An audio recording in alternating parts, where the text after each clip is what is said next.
Show has begun. And I know that because it says live right there. I'm going to pour a little bit of delicious tea. I'm going to check to make sure that Facebook doesn't 4:3. Oh, nice. It's 16:9 to me. That's so good. I truly look the best in that aspect ratio. You got authentic tea pouring sounds on this show today. Hear that? That's a tall pour right there. That is definitely me pouring tea. It's not me urinating.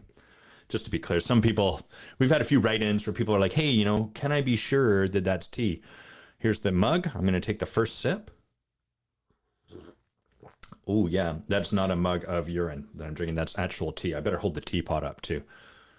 And I did not preemptively urinate in that tea. See, I'm caught in a urine vortex, and this is really troubling for me and probably for the viewers and the listeners of my podcast. If I went to like a podcast consultant and was like, what do I need to do to increase listenership? They'd probably be like, maybe stop, alluding to the fact that you're drinking urine, which might be a good time, might be a good idea. So yeah. Hey, Dave, it's nice to have you with us. Dave says, what a time to join this. Yeah, no kidding. Right in the middle, the midst of the urine chat. This is what people don't realize they're missing out when they don't come early for the live show, is the urine chat. So let's see. I'm starting a little earlier today because we got to kick off a little bit later. I've got to drive my young woman, my wife, down to a test. So we're gonna kick off a little bit sooner. So let me see. What can I share that's been going on in life lately? Mostly what I can share is like life has been a roller coaster for us over here. The gist, like, we've been planning some renovations in our house. We've been doing work to start a family, to get pregnant, start a family, all of that sort of stuff. And in the midst of all of that stuff costs money. It's expensive, costs money. And so we've been doing a lot of work to like tighten our purse strings to really get on top of our budget. And the most disappointing thing we found about doing that work, we're not crazy. We don't spend excessively. We do spend a lot on our business. So we invest a lot into our coaching, into our teachers.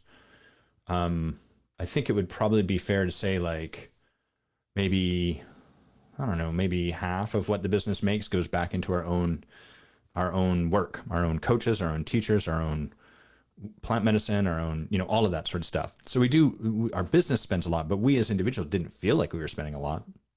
And as we sat down and did the hard work of looking at all of our expenses and tabulating everything and putting it into a spreadsheet, what we found was that there was no category we could look at that was like, you're an idiot when it comes to money and stop spending your money this way. It all made sense. It all was like practical and like not unreasonable expenses. That's frustrating. It would be nice if there was like a clear, like, look, moron, this is what you're doing wrong. And then there you go. And then on top of all of that, because we are shifting the way that we draw money from our corporation. So previously we drew dividends, and now we're shifting to a regular, consistent salary. And what that means is it will allow us to have room for RSPs. It basically allows us to act like adults instead of children. And it means that we have to budget a little bit more and be a little more cognizant of how we spend our money, blah, blah, blah, blah. The impact of doing that is that we've had a way of paying our taxes up until this point where I would draw dividends from like the current year to pay the taxes of the previous year, even though at the same time I'd been setting aside money for it. And our accountant let us know, like, yeah, as you're doing this, a lot of people go through this process, but you basically have to reconcile that pulling from the future to pay the present. And that's going to cost you a sizable sum of money, huge amount of money, like 5 figures plus. And so that's been like a big shock. And to our credit, we've done like a really beautiful job navigating that. We had a fight initially because it was sort of like the energy we could no longer contain together. But on the heels of that, we really have come together, and like there's been a lot of healing for us in that. The thing that I'm sharing about this that I notice is when I share something like that, a lot of people want to jump to providing advice. Rarely solicited, usually just like, here's something you should consider, here's something you should do. And I've been noticing, because I've been getting a lot of it, I've been noticing the way that the impact of that advice. And what I find is that the impact of unsolicited advice it often lands like, it lands over here like, you don't trust me. You don't trust that I've got this. Here's something you should be considering that you're not considering, and so on and so forth. And this is why teaching also often lands this way when it's unsolicited.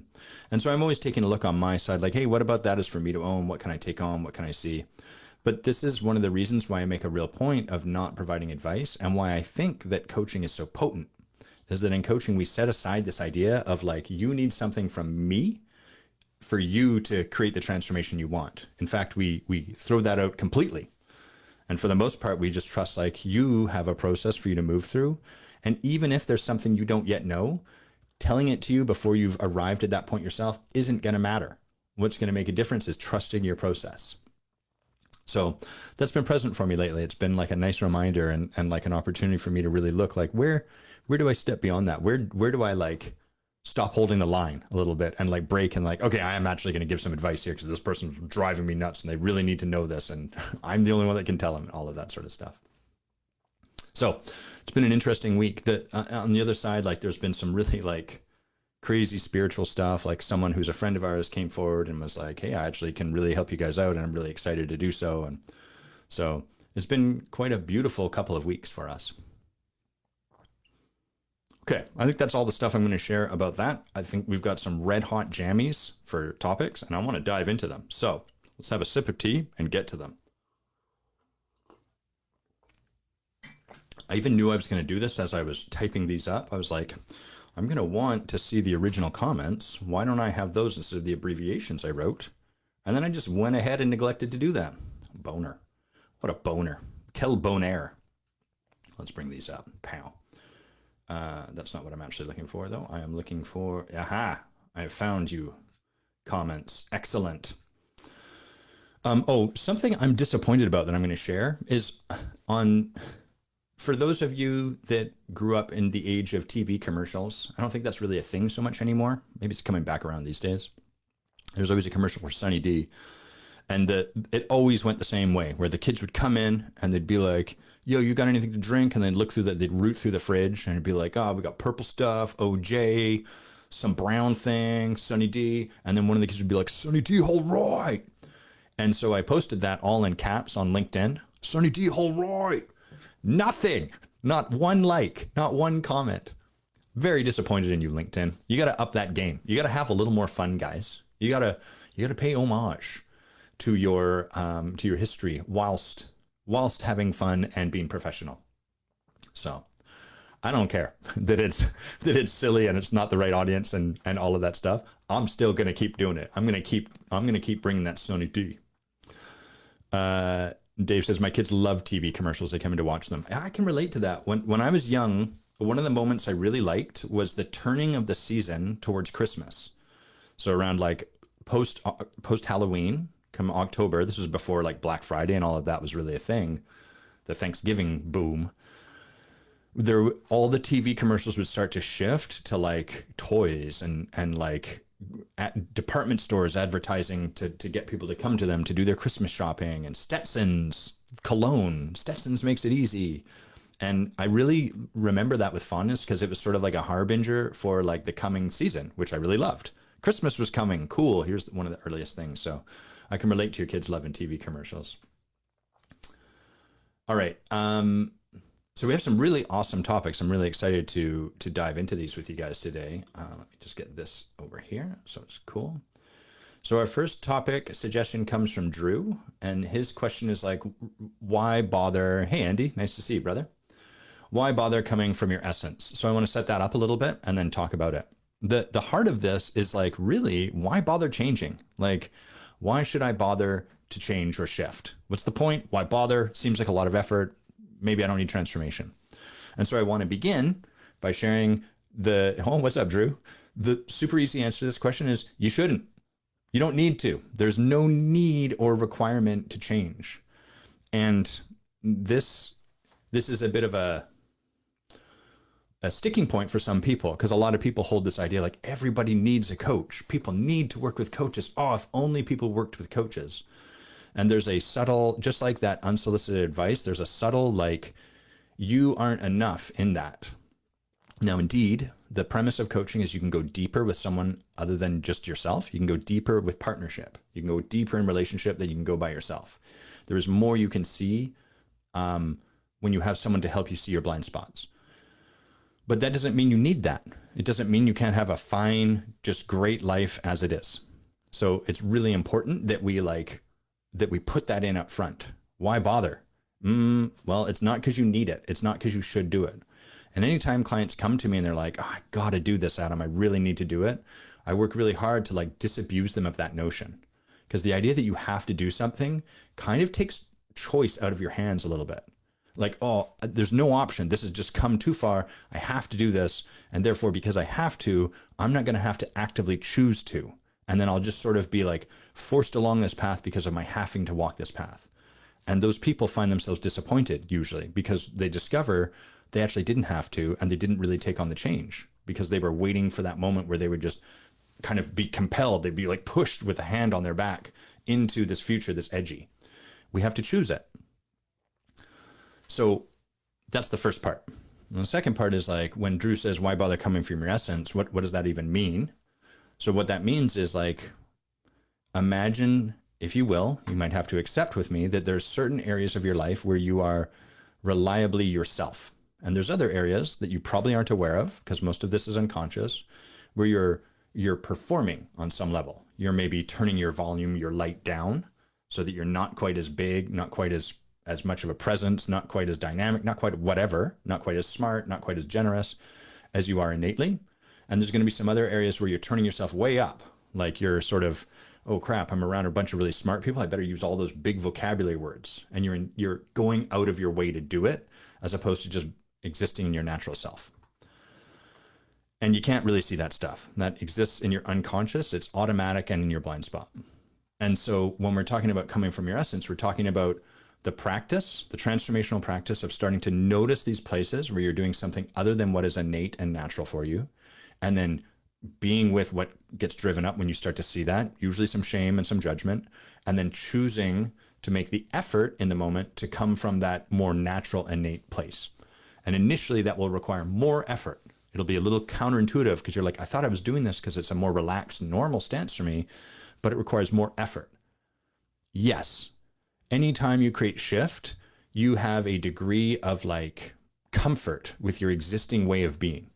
So if your natural state is like open-hearted lovingness, for example, but around certain people, you've learned to like callous yourself and be almost like coldly cruel, like, fuck these people, I'm not going to let them in because I know that they take advantage of other people, then dropping that armor and letting yourself be open-hearted is going to require some effort, some energy. So that's the counterintuitive nature of it. That's the transformational process, as we notice these places where we're out of alignment and we do the hard work to come back into what is most natural for ourselves, what is most aligned with who we are, or put better, our essence. So now we can come to Drew's question, well, why bother doing that? Why bother practicing that? So the first reason is because you've noticed that going through life armored is costing you something. Maybe it's making certain goals or certain things that you want in your life impossible. Maybe certain things just feel perpetually out of your reach. Maybe you're starting to notice as you work with a coach who helps you see what you really want in your life. Maybe you've noticed that like based on the way you've learned to do things, some things are just never going to come. They're never going to be available. Like if I've made a story out of myself that I'm like, I'm just someone who doesn't like talking to people. And now I live into that story and that becomes my reality. So I have a life around me that is like a reflection of, I don't like talking to people. So I've got, thanks, Andy. What do we say? It's fucking great. Andy runs this cool group called And It's Fucking Great, where we just share, whatever kind of sucks. And then we follow it up with, and it's fucking great. Hashtag and it's fucking great. So Andy's telling me that I suck at this. And I'm saying hashtag and it's fucking great. Hashtag Andy's fucking great. So I have this life around me where people are, I don't like talking to people. So I'm comfortable by myself. I come home at night and I've got all the things that I like doing by myself and I don't have to worry about anything, and fuck all those other people. Frankly, it's a lot of effort to try to engage with them, et cetera, et cetera, et cetera. So we'd say like, well, why? Let's assume that my more natural, deeper, more embodied state is one of connection. And this is the armor that I've learned to put on. You got to walk with me a bit here. Why bother breaking that down? Why bother doing that?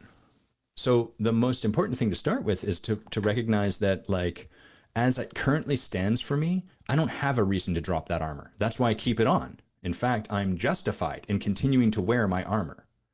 If every day you get up and you put on a suit of armor, you're going to go into the world and you're going to look for like war. You're going to look for the fights because you're wearing armor. It predisposes you to be on the lookout for that.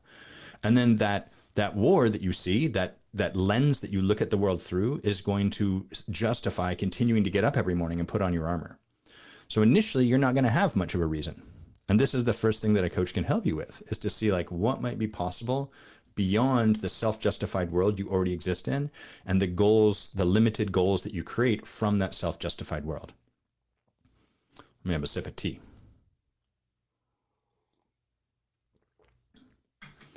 And so if you sit with a coach and you really look, what you're going to start to notice is, every day when I get up,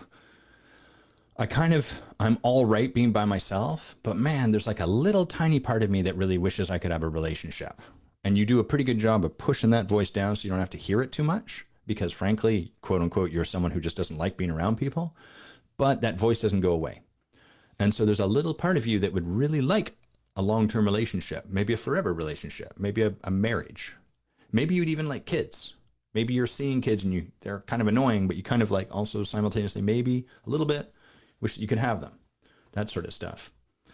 And so that is the reason to take this kind of work on, is because those are the goals that you are like very close to giving up on or resigning yourself to them being impossible. But there's a part of you that has not let go yet and still wants for them. And that's the stuff of breakthroughs. That's the reason to take this work on, is because there is some goal, there is some experience of life or tangible result that you long for, that you yearn for, that is not attainable from your armored way of moving through the world. And so this is the big reason why we would bother coming from our essence. It's because there's something we want for which we cannot get it from our existing way of being. There's a second reason. The second reason is more like esoteric, a little more ethereal, which is think of your survival mechanism or your armor like a kind of artificial way you've learned to show up in certain areas of your life. So the easiest example I like is if, imagine growing up, you were taught that around certain types of people, let's say around like professional people, what you were taught was that you need to walk around on all fours, like a dog. And that's the way to be around those people. And you're at first, when you're young, this seems weird, but you're a child. And so you don't know any different. And your parents do it. So you kind of like mimic it. And you're like, okay, yeah, I guess that's just the way we be. And over time, you forget that this is even a thing you're doing. It's just automatic. When you're around these sort of people, down you go onto all fours and you walk around and do whatever. You still interact with them. People kind of tolerate it. They think it's weird. They think it's amusing, but they're polite. And so they kind of pretend nothing is happening. This sounds ridiculous, but this is the nature of our armor. So just hang in there with me. So what happens now, 30 years into your life, when you've really gotten masterful at this, and this is very automatic and you don't even have any awareness you're doing this anymore, you notice that every time you're around these sort of people, these professional people, you find it exhausting. It's tiring. Your back starts to ache. You feel a little bit silly. And so what you start to conclude is like, I just don't even want to spend time around those people because they are just exhausting for me. And so as time goes on, you kind of like distance yourself, you cut them out of your life more. But unfortunately, the abundance of life seems to require that you spend some time being around these people because you want to be professional too. And so when we shift from our armored way of being into our essential nature, into our more innate state, what happens is that it's like you finally stop getting down on all fours and start to stand on the two legs like your body was designed to do. And the experience of doing that at first will be very confronting because you are fighting against all of the stories that you've created. And when you first do that, people are going to comment on it because they're going to notice you're showing up differently. They're going to be like, oh, you're on two legs now, hey? You decided to join us bipeds. They're going to say stuff like that, and that's going to confront you because you're wobbly and you feel nervous about this. And you're like, I'm doing something that I'm not meant to do. I'm not meant to be up off all fours. So at first, it's going to require added energy, some strength, some commitment, and being with your fear. But then over time, you're going to start to realize that being around these people stops being so exhausting. And it's not because they did anything different at all. In fact, they've not changed one iota. They're exactly the same way. But now you are existing around them. The way you are being around them is in your natural state. And when you are being in your natural state, that requires less energy in the long term. And it becomes more relaxing and becomes easier. And it becomes not draining because you're not artificially holding yourself into a pose that is not what you were designed for.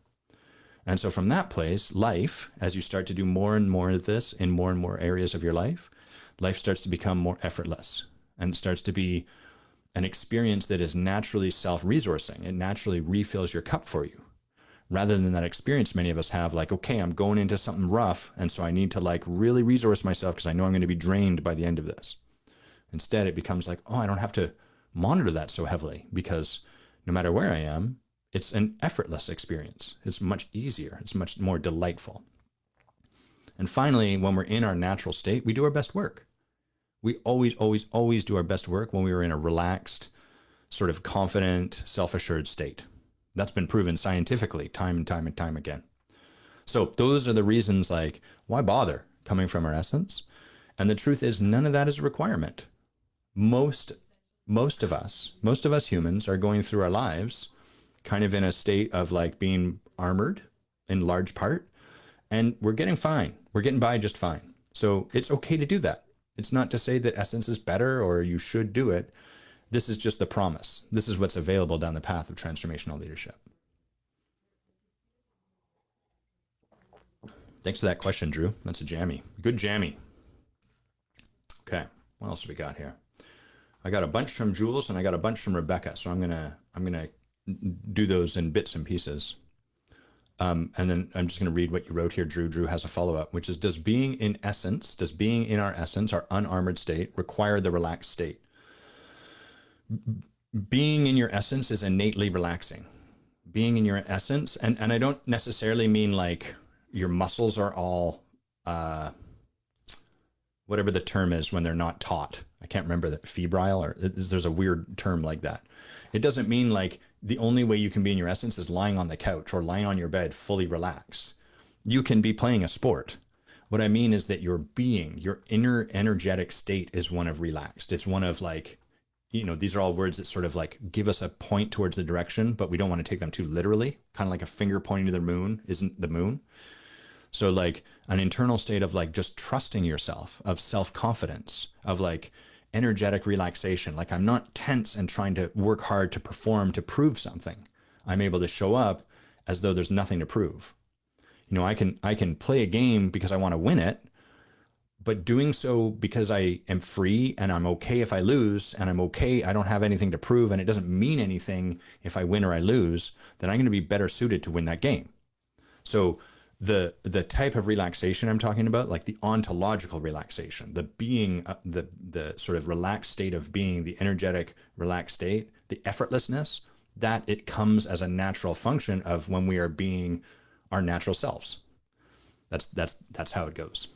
It's like kind of like your hair, right? Like your hair has a way that it sits when you don't have any product or anything in it. And that's like its most natural state. It requires the least amount of energy input to like hold it there. Whereas if you want to put your hair in a state that doesn't naturally part it, you got to put some product in it. You got to kind of armor it to hold it in that place. Hope that answers your question, Drew, your follow-up. All right.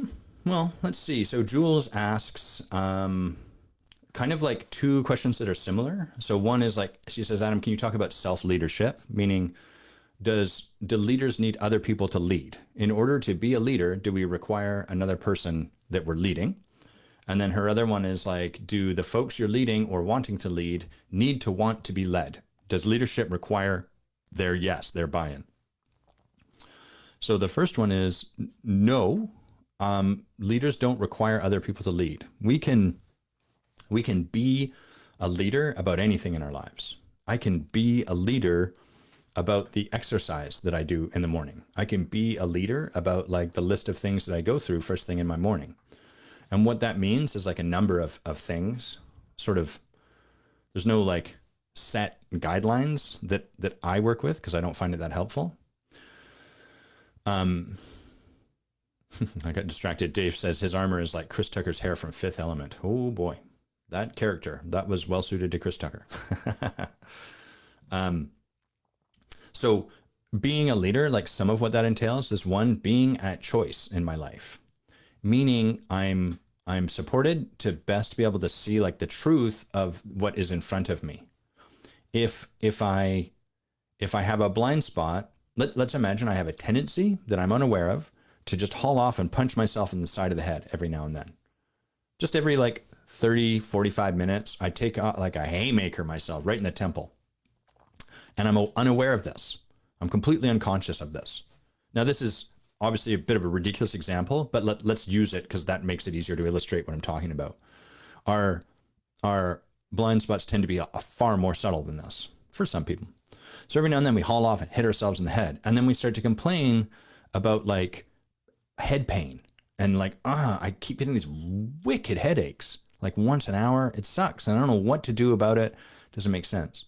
So the first step is for me to be at choice. Like for me to truly choose something, I have to be able to see that that's happening. So that's one part of being a leader. The second part of being a leader is I'm at cause, meaning I'm the cause of my experience and what happens in my life, as opposed to being at the effect of my life happening to me. So I can get up in the morning and can be like, I've got to like go and ride the bike. I've got to go and like make a healthy breakfast, and I don't want to do that. And it sucks. And woe is me. Why can't things be easier? And the experience I'm going to have of myself is kind of disempowered.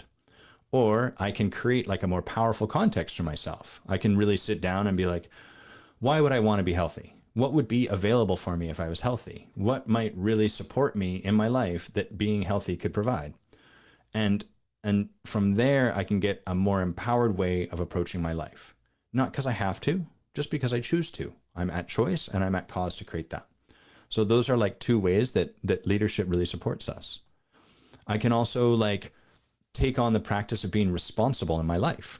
So when things don't go the way I want, as a leader, committed to like leadership in my own life, I can take on like, what can I be responsible for? How can I take more responsibility than might feel comfortable to me about the experience that I have had for myself, about the experience I'm currently in? And the leader does this again, not because responsibility is blame, not because it is something they should do, but because it allows them to take more power. They become more powerful in their life. They are more empowered to change their life because they can see more of how they contributed to the way their life is experienced by themselves. So these are all ways that we can be a leader of ourselves, that we can approach and show up in our lives that allow us to be more of a leader. So it absolutely does not require other people. And in fact, people that get caught on like the idea of like, well, I need to lead other people, blah, blah, blah, tend to be the ones that are stepping over this first stage of like being a leader in their own lives. So most of the people I train and practice leadership with, we're very committed to applying these principles in our own life, not because we should, not because it means then we get to do something to like other people, but because we recognize when you do, your life works better. Life just becomes kind of easier. And like your experience tends to be one that's a lot more empowered. And we like that stuff. It feels good. It lets us do more in the world. We get to create more in the world. So those are good reasons to practice that for us. Your mileage may vary. You may not be interested in that. The second thing, who's blowing up my phone? Was this important? Nope. It's just my friends sending me bullshit memes. So the second thing that Jules asked is, do the folks you're leading or wanting to lead need to want to be led? Like, is it a requirement that people be a yes to being led? Absolutely. So there's some nuance to this, but the first and foremost is that you cannot lead someone if they are a no to your leadership. At that point, you are no longer leading. You are bulldozing, you are managing them, you are pushing them forward, you are cajoling them. You're doing a subtle, maybe not so subtle form of violence. You're imposing something upon them. So our leadership is granted to us by those that we lead and those that lead us. That is where our leadership comes from. So what that means is that people have to be enrolled in your leading of them. If I see something for someone, I'm like, oh, I can really see an opportunity to support this person's leadership. If they're not a yes to me providing that opportunity and supporting them, it's going to fall to the side. It's going to go awry. People have complaints about that, objections like, well, but, and we'll come to those in a sec. I'm going to make them up. I'm going to assume that I know what your objection will be. Let's pour some more tea. Get that tall pour going. Oh, look at that. That's a good tall pour. Tea, not urine. Hashtag tea, not urine. So in an organization, this presents what people will feel is like problematic. Like, well, but then someone could show up in the organization and they could just cross their arms and they could be like, well, I'm not a yes to your leadership. And so that's that. That's fine. Just because they are not a yes to our leadership does not mean that there are not consequences. The position that someone might occupy, we might actually require that they be a yes to having their leadership developed. Like, yeah, we're having you in this position because we see you as stepping, like, as this a stepping stone towards developing your leadership further. Part of taking this position is that you be a yes to having your leadership developed. And so if someone shows up and they're like, actually, I'm a no to this, then, you know, part of the consequence might be like, okay, well, you know, that's okay. We don't require that of you, but we're going to move you to a different position that's more like a cog in the sort of assembly line, as opposed to one where we're training leadership, because this is in the way. And this is what we need someone to take on here to actually like create what's next. So that's an example where we're not requiring it of them. They actually have to choose into it themselves.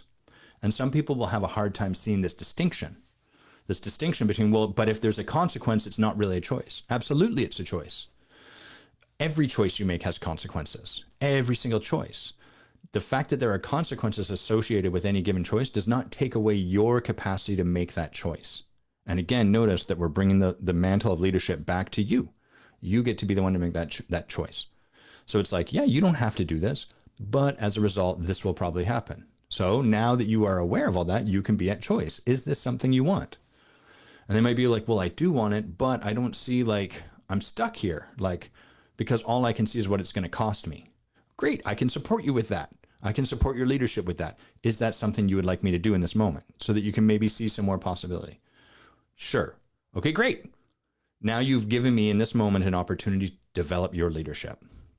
So it's a subtle line that we're walking, and it's not one it's very hard to like break this down into like a clean rule that someone can just follow, because it happens moment by moment. This is why leadership is best developed in the moment, by developing leadership in the moment. You know, it's something that I have to work with my clients with as it's showing up, as opposed to like, here's the set of rules, therefore you just do that, the end. It doesn't quite work like that.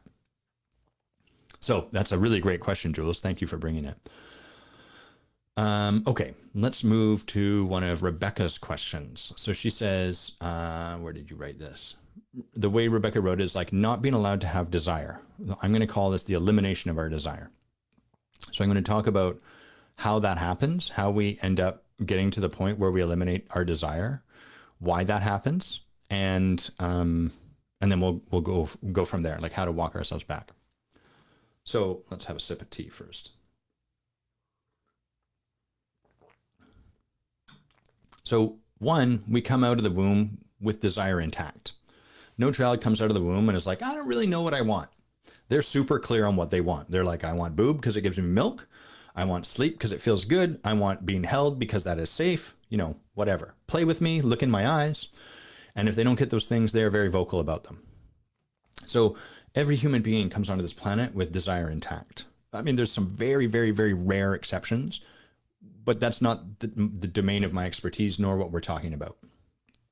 So we come onto this planet intact, and then we are trained in particular ways. And one of the ways that we are trained with our desire is that it's like, it's problematic to hold desire. Because, good morning, Jay. To hold desire is innately to be with a degree of heartbreak. If you desire for something, it means you don't yet have it. And the gap between what you desire for and where you currently are will inevitably bring heartbreak. So that's the first part. To be a person that is open in your heart to desiring something is also to be with the fact that you do not yet have it.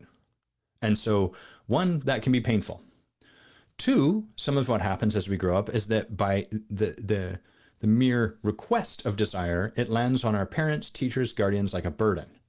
Expressing my desire has my parents, who are already, let's give them the benefit of the doubt, maybe overtaxed, completely have no capacity left. And then, oh my God, my son wants for even more. Oh my God, I don't have it. And then they snap at me or they yell at me or whatever. And what I do is I internalize that and I make it mean me wanting for stuff is wrong. So that's one thing that happens.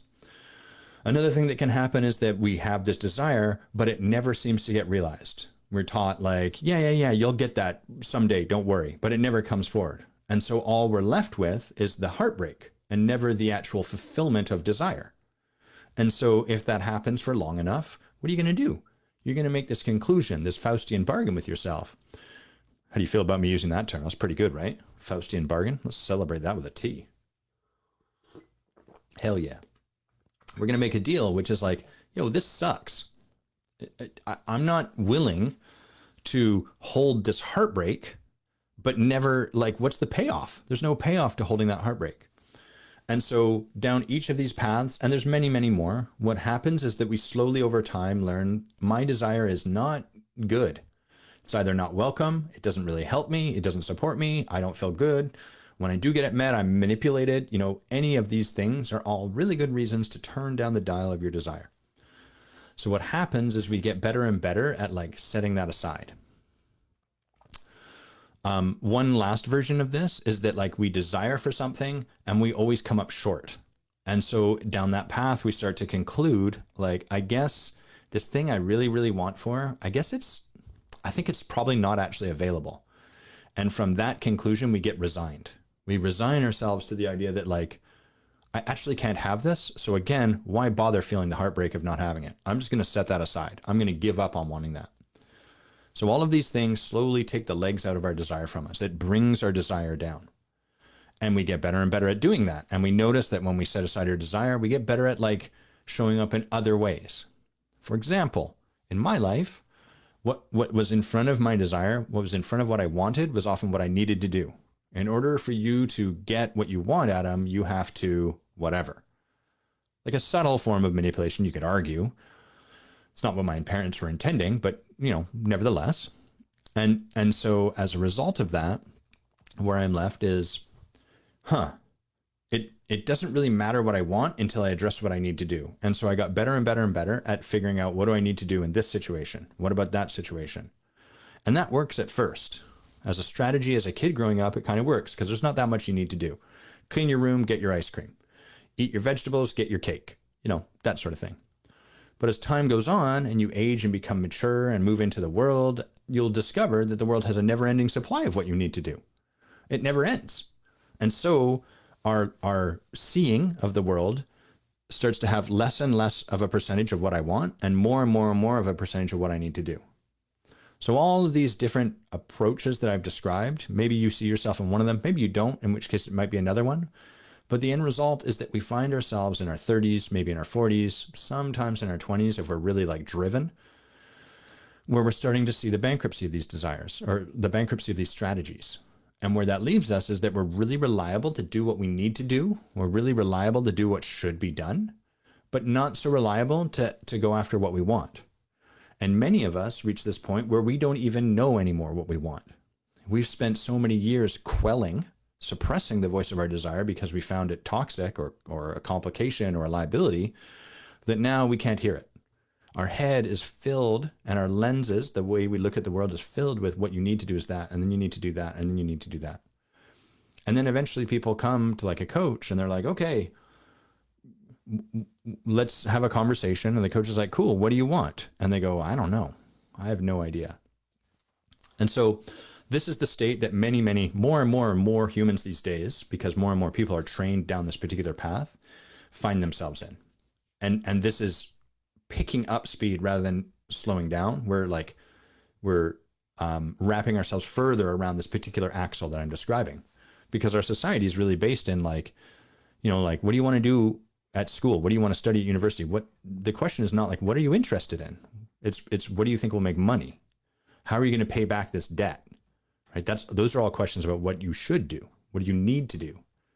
As opposed to like, what would you love to explore? What would you love and be fascinated? What do you want?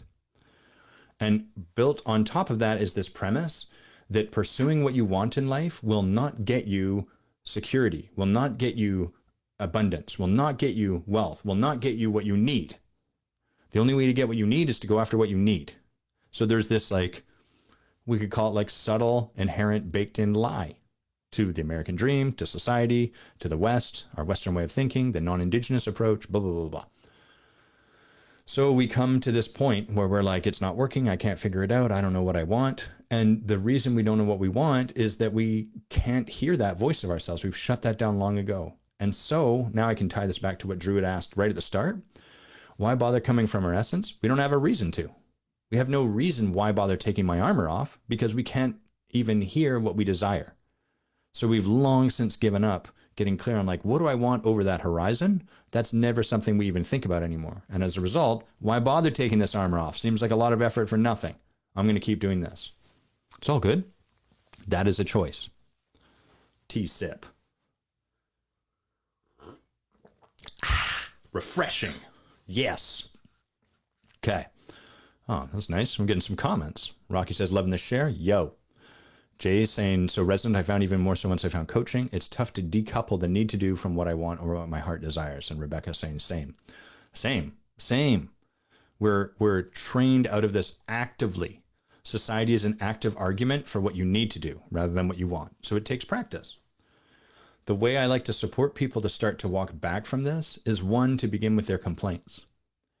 And that's a funny thing, because we have a societal refrain that is, like a refrain in a song, like a chorus, a societal refrain. And that refrain is, don't complain. It's a complaint about complaining. And yes, complaining a lot is obnoxious to be around. It's not fun for people to be around a lot of complaint. That being said, we tend to connect a lot over our complaints. But the reason we want to start using our complaints to find our way to our desire is, your complaint, ultimately underneath a complaint, is a desire. If you are complaining about the weather being too cold, you have a desire for more heat. If you're complaining about the government taking your money, you probably have a desire to be making more money or to have more abundance or whatever. So when someone is like really stuck and unable to access their desire, plugging into the complaints can be the starting point. It's beginning to like run some power through the engine of the heart a little bit. It's giving that little voice a little more energy. And at first people find this very frustrating, because they're like, yeah, but I don't know what I want. And now I just feel like I'm complaining more in my life. At first, that's going to be the case. So before we can start to shift this over, we just got to get the engine running. And so complaints are the way that most people will have access to that. Our heart never stops wanting for things. It just starts to morph as time goes on into like, here's what's wrong with what's going on, because that's easier to sit with, than here's what I want. So if we start with those complaints, then we can begin to work with it. Like, okay, let's take every complaint you start to have now that you're able to hear that voice a little bit more, and let's transform it. Like, what does that tell you want? And as time goes on, what happens is people start to like develop this muscle in allowing their wants to be on loudspeaker. At the start, it's best just to do this inside your head, because otherwise it's obnoxious. People are like, oh, Adam's just complaining now. I don't like this. And then, oh, Adam's just telling me what he wants all the time. That's obnoxious too. I can't help you, dude. Stop telling me. So initially the work is just internally. It's just me learning to give that part of my soul, my spirit, my internal voice, my internal dialogue, a little more of the space. So I'm starting to like let it come back online. And as we start to do that over time, as people get better and better at that, then we can begin to support them to practice a little different. Then we can support them to start to like voice those desires. And then as they do that, to become more artful in the way that they voice those desires. But before you can become artful at something, you have to be willing to be clumsy and awkward at it. And so that's the starting point. And before we can be clumsy and awkward at something, we just got to be getting that thing online. You just got to be practicing. So that's how we walk people back.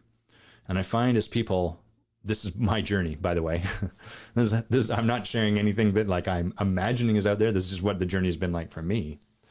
I find that as we walk back through that path, initially things get worse at first, as they usually do, because now, contrary to feeling like we have more desire in our heart, in fact, what we're more present to is like how everything sucks. Before, I just felt kind of like apathetic. and I could just do what had to be done. And I then got drunk at home and felt a little something. Now I don't feel apathetic. I'm just pissed that everything sucks, Adam. And I'm pissed at you and you suck. That's okay. That's part of the process. This is also a good reason why most leaders and coaches just aren't to snuff, because they can't hang with people and support people to understand why that's why they're feeling and like love them as they go through that process. And as you start to continue down this path, what you start to discover is like your desire becomes an ally rather than an obligation or a liability. And then if you continue down this path, what happens next is you start to discover that the truth is that when we go after what we truly want, when we let our wants guide us, and when we start to plug back into our intuition and trust it, everything becomes simpler and easier. And all of the stuff you're afraid won't be there starts to unfold. Abundance starts to come online. Effortlessness starts to come online. Getting what you want starts to become available. And all of that stuff about what you need to do starts to take care of itself a little bit more. This is not me advocating that someone just starts smoking pot and then like let their whims guide them through life. This is much more complicated than that. But as we do this hard work to start to like hear the voice of our desire and trust it a little bit more, learn where I trusted that way too much. Actually, I need to come back and like honor what needs to be done. There's a balance. But as we start down this path, things start to become far, far richer for us. And life starts to become colorful once again. A lot of my people have had this experience where life is kind of shades of gray.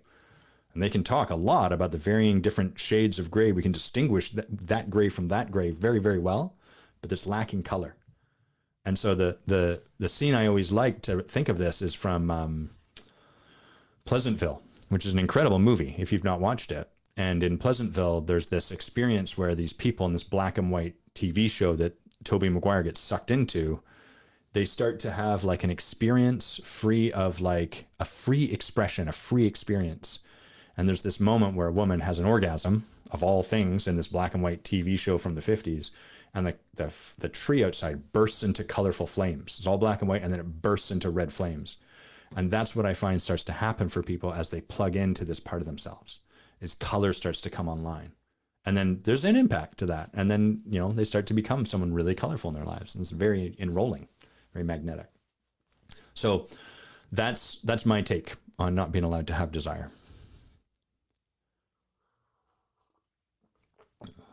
And to what you wrote here, Rebecca says, I find people then want to know why you have a want, not letting the desire be enough. That's okay. The nice thing down this path is that we start to discover it's okay. People are going to have all kinds of reactions to us expressing a want. And we don't have to manage that or make it meaningful. If I tell someone like, I want spaghetti right now, and they're like, why? I'm like, because I want spaghetti. That's the full sum and total of it. And they'd be like, well, that's dumb. That's cool. That's what I want. I want something that's dumb. I don't have to take on board their story about wanting. That is part of the hard work of this, because as we start to practice something new, it's going to be triggering for us, and it will trigger other people, and them getting triggered will trigger us. And then we get, things are going wrong. You're wrong. You should be different. You should receive my desire a particular way. No, they're entitled to receive your desire exactly how they received it. We just don't have to make it mean anything. And therein lies our freedom once again. Great topic suggestion, Rebecca. Thank you so much. All right. What do you got here, Tom? Tom Lancaster, brother from, I think he lives in America now, but he's got a dope British accent. He says, Adam, can you talk about working with teams of radically different thinkers? Radically, because this is my most radically live moment here. He says, bringing the visionary, the executive, and the peacemaker translator together. So there's like a lot of sort of leadership books about this stuff, which is books where they distinguish like a visionary, and this person's like these words, an executive, and this person's the peacemaker, and this person's the translator, and this person's the adjudicator, and that person's the truck driver. And they've got all these fancy, you know, sort of like diagnostics and distinctions and stuff like that. And it's all fine and good. But I find what happens with this stuff is we find such relief in certainty. Like, oh, thank God, now I understand that he's a peacemaker. So if I just communicate to him using peacemaker language, That'll make things better. And then the issues that we have in our organization will go away. They'll probably be a little bit better. Just like if you learn your partner's love language, sorry, my nostril hair poking me. If you learn your partner's love language, they'll probably like be able to better receive your love a little bit and might respond more according to the way you want to be loved. But it's not going to solve everything, because it never does, because the nature of all of this stuff is relationship. And so bringing the executive, bringing the visionary, bringing the peacemaker, bringing the translator, bringing all these people together, what I want to do is avoid falling down these traps of like providing this idea of certainty, and instead talk about like what we do as leader. And what we do as leader is we sit with people and we witness them in relationship to one another. I watch how Reggie talks to Jonathan, and I notice like, where did things go awry? And then what I do is I support them to see the blind spots. Reggie, why did you do that? Well, my intention was to help Jonathan like understand that what he's saying isn't that helpful. Okay, great. Jonathan, what was the impact of that on you? Well, the impact was like, I felt like Reggie is kind of like rude, and I felt shut down and like I shouldn't volunteer stuff. Okay, Reggie, is that your intention? Like, was that your intention to shut Jonathan down and have him feel like this? Well, no, but like I said, my intention was to like help him out so that the meeting can go smoother and we don't waste time on this stuff. Clear on your intention, but notice the impact you're having. So all of this stuff I find happens below the layer of like, what personality type are you? Are you a chocolate piece of cake or a vanilla piece of cake? And what's the best leadership strategy for you? And underneath all of that is like really, really simple stuff that is simply a matter of being in our blind spot. We can't see it, and we're going to be defensive when it's pointed out and argue that it's not what is being pointed to. That's like the heart and soul of this work. And so really what I'm doing when I'm working with a leadership team is helping each individual become more impactful in their own life. Never mind what kind of flavor of leader they are. Never mind what kind of strengths finder stuff they have. Yeah, I'm going to look through the lens of their essence, maybe. But like at the end of the day, I'm looking for really simple things like, what is your impact versus your intention? Sure, you had a good intention, but if your impact is not lined up with the intention, it doesn't matter what you intended. You can be like, my intention was that this person felt like I loved them and wanted them to succeed. That's great. But if your impact was that people are left feeling like you hate them and that you think they're garbage, what are you going to do? You're going to rest back and be like, well, my intention was pure, so that's on you. You can do that. It's just not a very powerful place to come from leadership. You're basically kind of at the effect of like the way you land on people.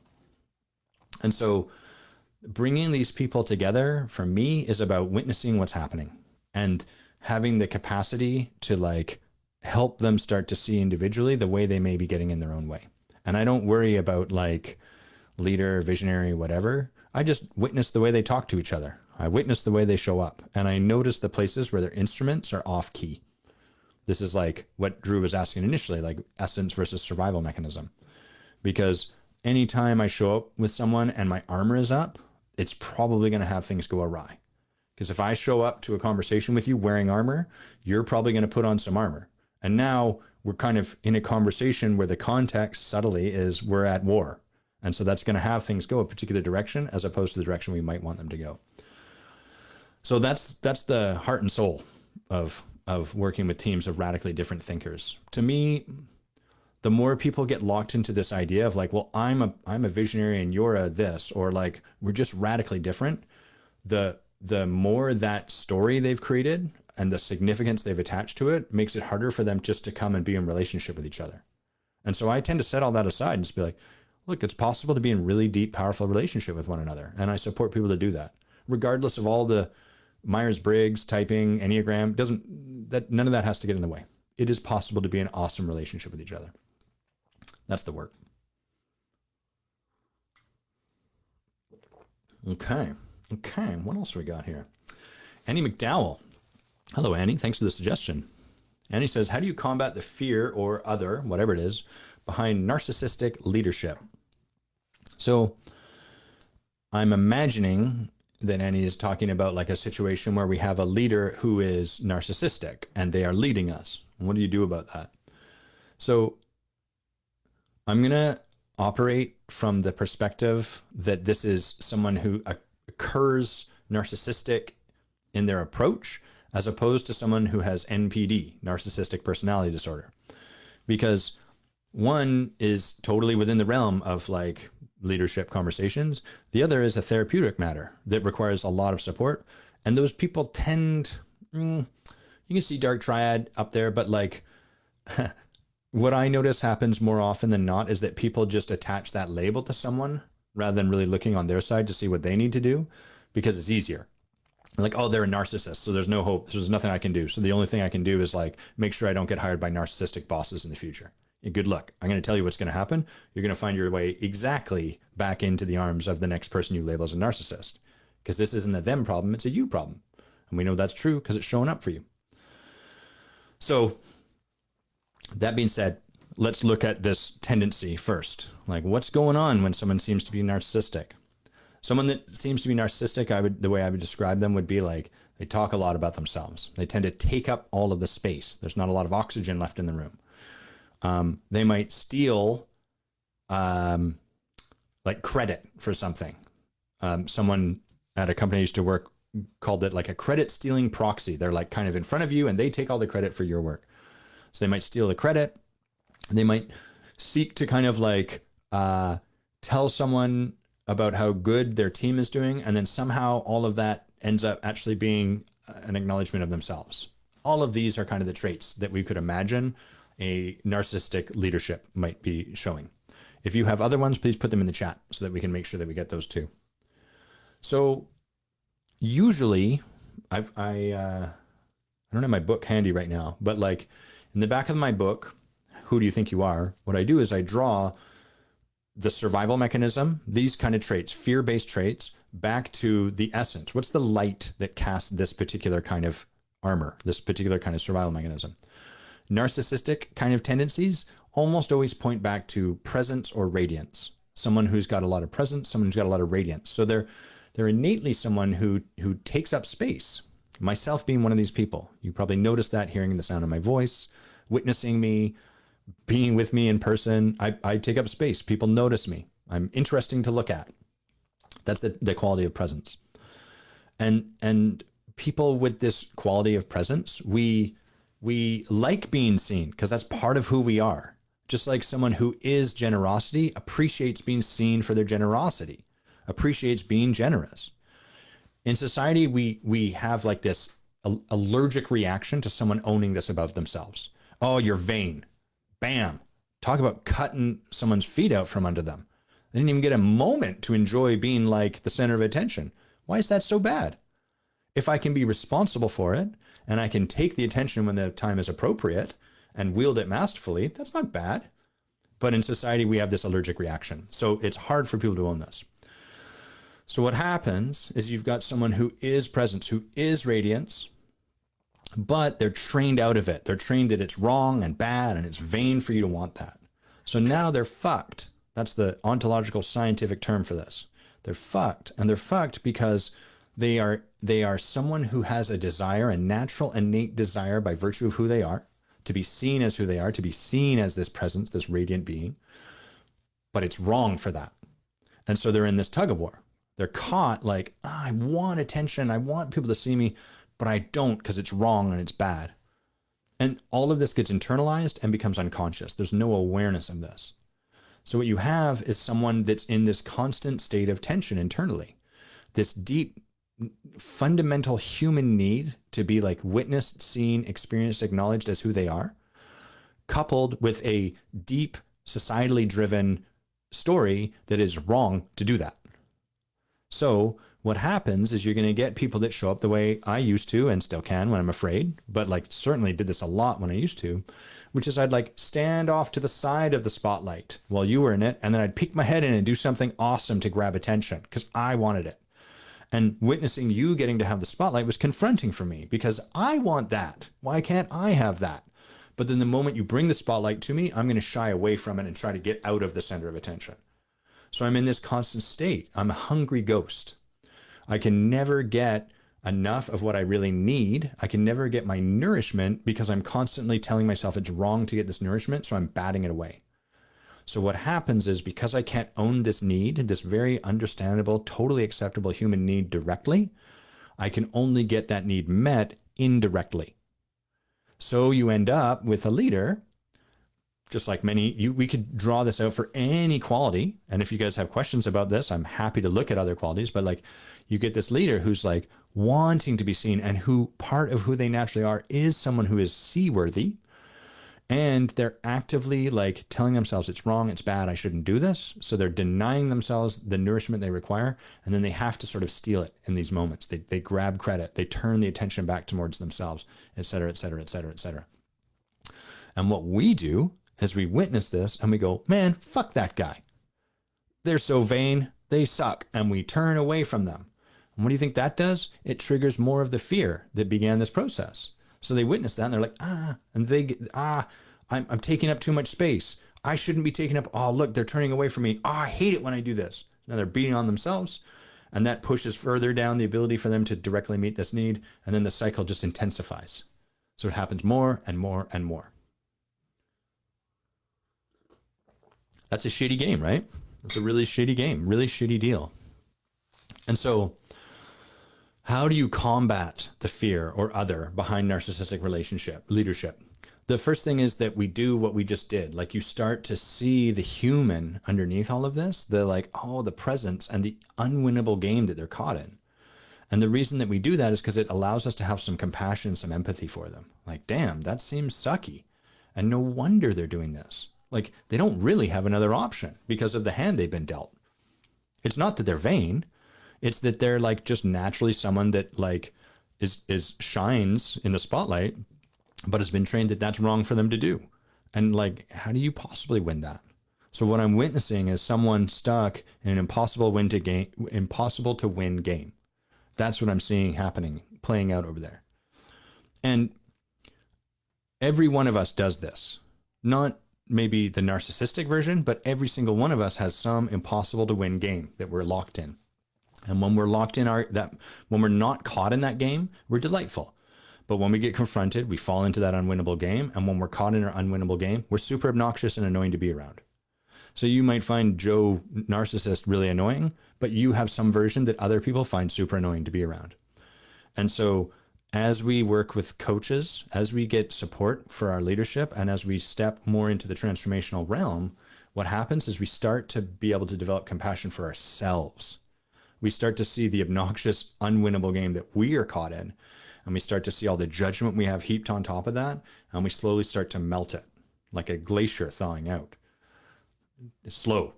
Glacier thaws out slow. So does our judgment. And slowly we start to have more compassion and empathy for ourselves and be like, oh man, that sucks. That's a tough hand. And I'm doing my best. And I got more work to do, but I'm doing my best. And as we start to see that in ourselves, it's easier to be with other people doing that. So when we see someone behaving a particular way, we can really hold it with like a lot of empathy and a lot of compassion because we've walked that path ourselves. We're like, oh man, I know what that's like. And I also know that someone going up and being like, don't be afraid, or like, stop being too much, stop being vain, that doesn't help because we've tried that on ourselves. We're like, that just actually pushes it further along, wraps me even further on the axle. So from that place, then we can have empathy and compassion. And from empathy and compassion, we can heal. The irony is that most of us are unwilling to have empathy and compassion for this dickwad who's vain and thinks so highly of himself. And so then we slap more judgment on top of the judgment that they're already applying to themselves. And it just pushes them further into this cycle. So how do we combat it? First, we let go of the idea of combating. The real question is, how do we love it? How do we come to a place of truly loving it? And if we can come to that place, we can heal it. And the way you do that is you learn to love it in yourself. That's the answer. Damn good answer. What an answer. Holy mackerel. I don't think you guys can hear the sounds coming through this. I'm going to put some applause in here. Oh no, it's crickets. I don't want that. Where's my applause? Oh, there it is. Yeah. You guys can't hear this, I don't think. But man, I'm getting some sweet applause from my little soundboard here. Let's see if I can fix that. All right. Really great question, Annie. Thank you so much for that. I like this question that Jules asks, which is, yo, he doesn't say yo, but I'm going to say yo, how do you lead wet noodles? And the example she gives is like, I'm thinking partnership dancing and how impractical it is to lead a limp noodle, how that can show up on the dance floor of your life. So a wet noodle is sort of like, the question is the same whether we're talking leaders, developing leaders, or coaches. When we're talking in leadership, there's a little more of an agenda on the table. Like in an organization, the organization has an agenda. And at a particular rank, level, whatever position of leadership, there's an agenda for that position, right? Help marketing get to X amount of sales. So you have an agenda already, which your leader then has to like affect, has to make happen. That's their job. In coaching, it's even less directive. You set the agenda. And many of us show up and we're like, all right, coach, what do I need to do? And the coach is like, I don't know. What do you want to do? I'm not telling you what, you do the work. I'm not doing your squats for you. But in both of these situations, we can experience wet noodle leadership. And we're going to talk about it through the lens of coaching more than leadership, but it's the same, like one speaks to the other. So the wet noodle is the person that shows up and doesn't bring anything to like get supported with. They don't bring any desire. They don't bring anything forward. They're kind of like, I don't know. What do you think I should do? What do you think we should work on? And what a lot of coaches will do, because they're not very well trained and they're not very deep in their work, is that they'll try to like provide this person with suggestions and feedback and invitations and ideas because they want to support this person to move forward.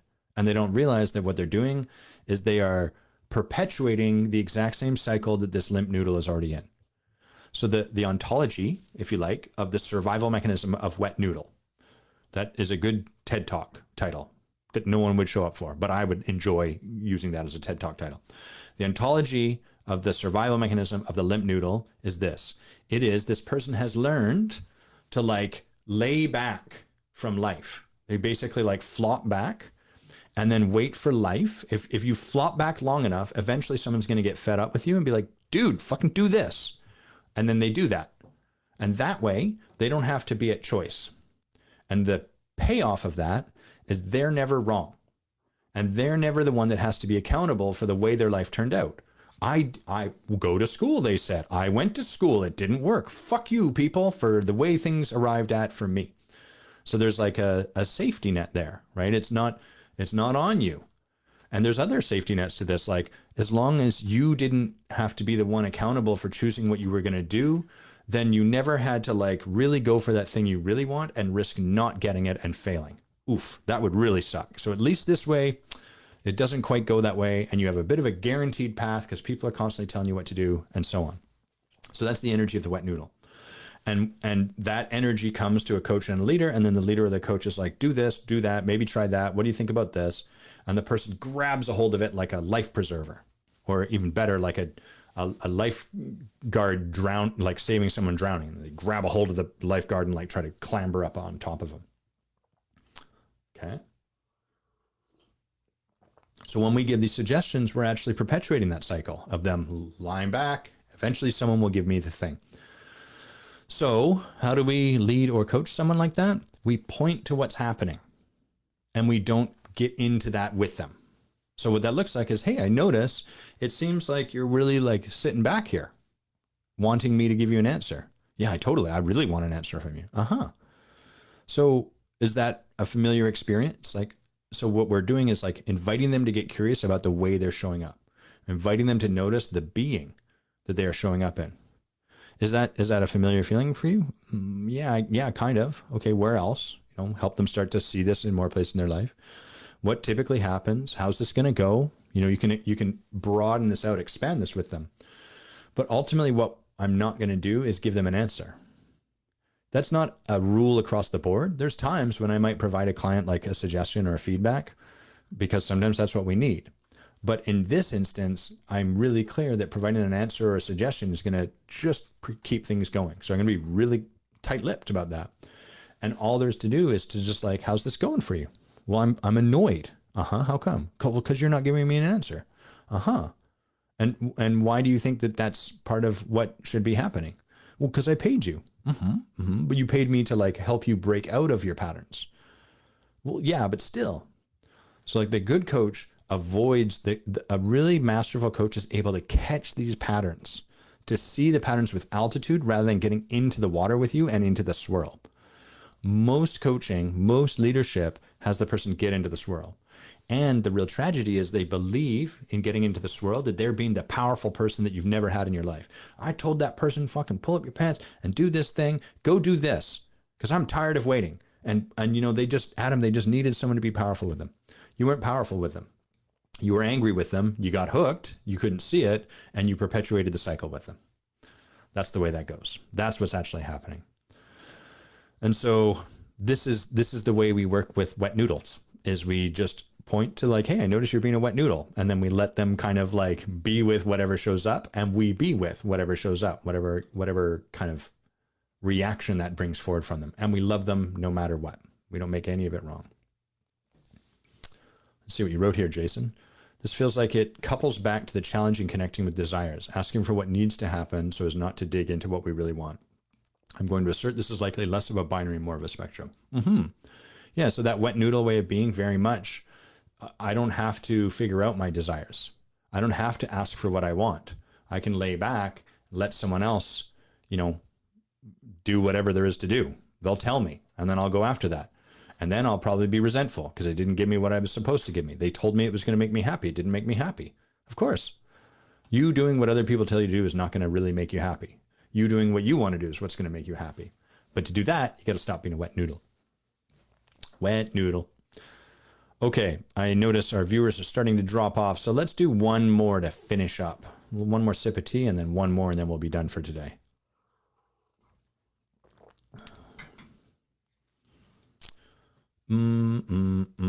What did you write here, Rebecca? You talked about, can you talk about leading through a breakdown involving people who are operating entirely at effect, and standing for your unpopular desire in child, and you're standing for your unpopular desire when your childhood family is your adversity. So let's go with leading through a breakdown when other people are entirely at effect. So what Rebecca's talking about, I think, is where we put something forward and we have like it causes some kind of impact. So you could imagine you share something big with your family's going to have a reaction to it. Or you share something big with your friends group, and your friends group's going to have a reaction to it. And what we're hoping for is that they will take some responsibility for how things are going. Like you'll bring something forward with a degree of responsibility. Here's what I can see for myself. Here's the truth I can see. I can see that I've been doing these things. I can see that doesn't serve. This is what I'm doing now. Here's why I'm doing it. So we like bring it forward masterfully. Oh, master class in like bringing something forward. And then our hope is that like, because of what we modeled, they're going to show up and be like that. And instead what we get is like blaming, we get victimhood, we get nastiness, we get people telling us we suck for these reasons, all kind of what we might call it at the effect of. There's not much responsibility, and they're sort of like, I feel this way because you did X, Y, and Z. And so Rebecca's sort of like, how do you work with that? Like, how do you lead through that? What do you do with that? So in these sort of situations, we first of all, we have to kind of understand where people are at a little bit, which is always risky, because in leadership, we're always standing for what's possible for people whilst at the same time being with them exactly as they are. What I don't really like doing, and you've probably noticed this if you've ever watched my content or listened to this podcast, is the idea of like labeling them uncoachable, the end. That person's not a candidate for leadership, the end. It's fine to do that, but generally I invite people to shy away from that, because most of us are so hinged towards that. We're over calibrated to that because it gets us off the hook. So in these situations though, we really wanted to take note, like, to what extent do the people I'm talking to have like an understanding of the practice of responsibility and leadership? To what extent is there even an opening for that? And to what extent am I sort of holding them like they should be a particular way? So for a long time, I would get kind of frustrated with my dad because he didn't respond to stuff the way I wanted him to. I had this like, but you should take responsibility and blah, blah, blah, blah. And our counselor told me, I think she was actually telling Bay, but it was as much for me as anyone else. She was like, your dad's 74. Like 74-year-old men are not really interested in changing their minds. That's not really their job either. They've gotten here. They're pretty set. They've established what they know. And so I had to sort of like really take that on, like, okay, that's the reality of the situation. And there's no need for them to be any different. And so when we're sort of bringing something to people, we can do our best to practice being responsible, but there's also like a point where we have to be like, we have to get clear on like, what do I need to do to honor my own sovereignty and my own boundaries? Like if I bring something to people and they start yelling at me and being abusive, then my job is to really be clear for myself. Like, hey, I'm not a yes to that. That's not okay. If people start to yell at me and call me names, I leave. You're fine over there to do whatever you want. I'm just letting you know how I'm going to conduct myself, because that's how a boundary works. And if you'd like to have this conversation, I'm happy to come back and have it with you. But if it starts becoming yelling and abusive again, I'm going to leave again. I just want you to know that. The best time to have a conversation like that is before we're in the midst of a confrontation. Because a conversation like that will in itself be confronting. So it's helpful to not, a lot of people bring the boundary conversation when the fire is hot.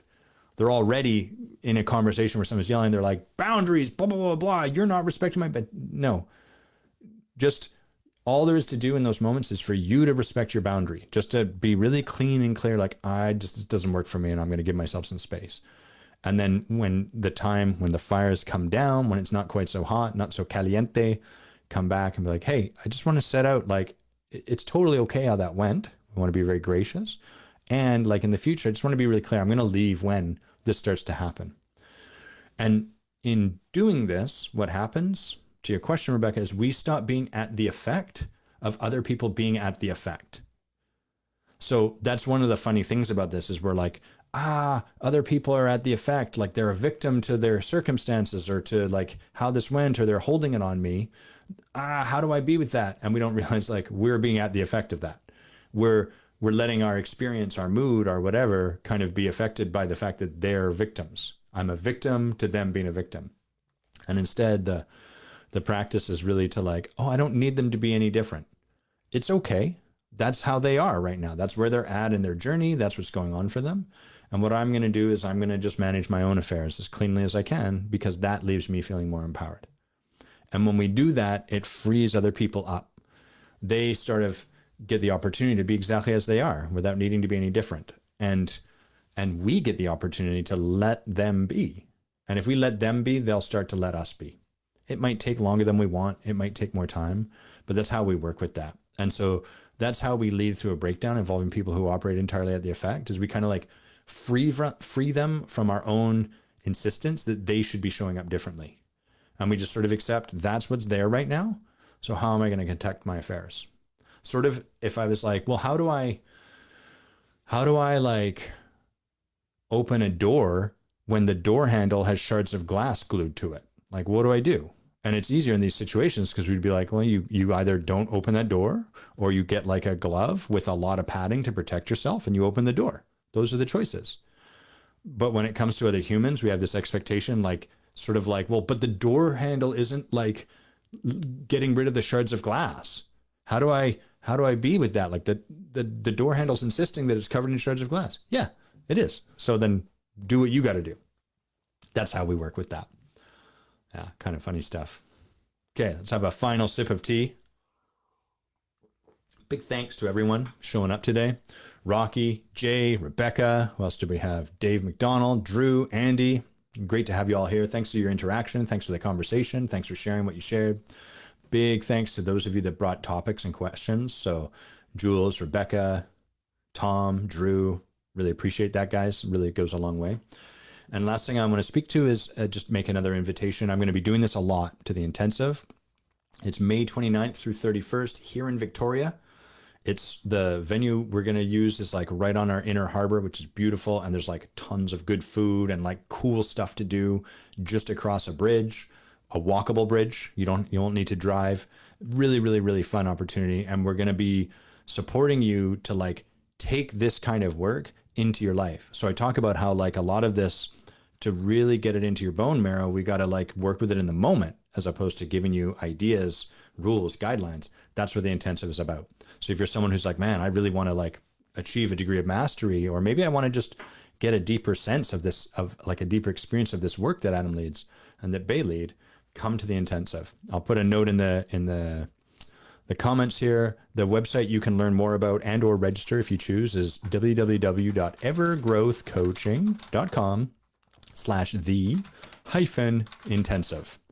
So I put that in the notes here, www.evergrowthcoaching.com/the-intensive. It's going to be amazing.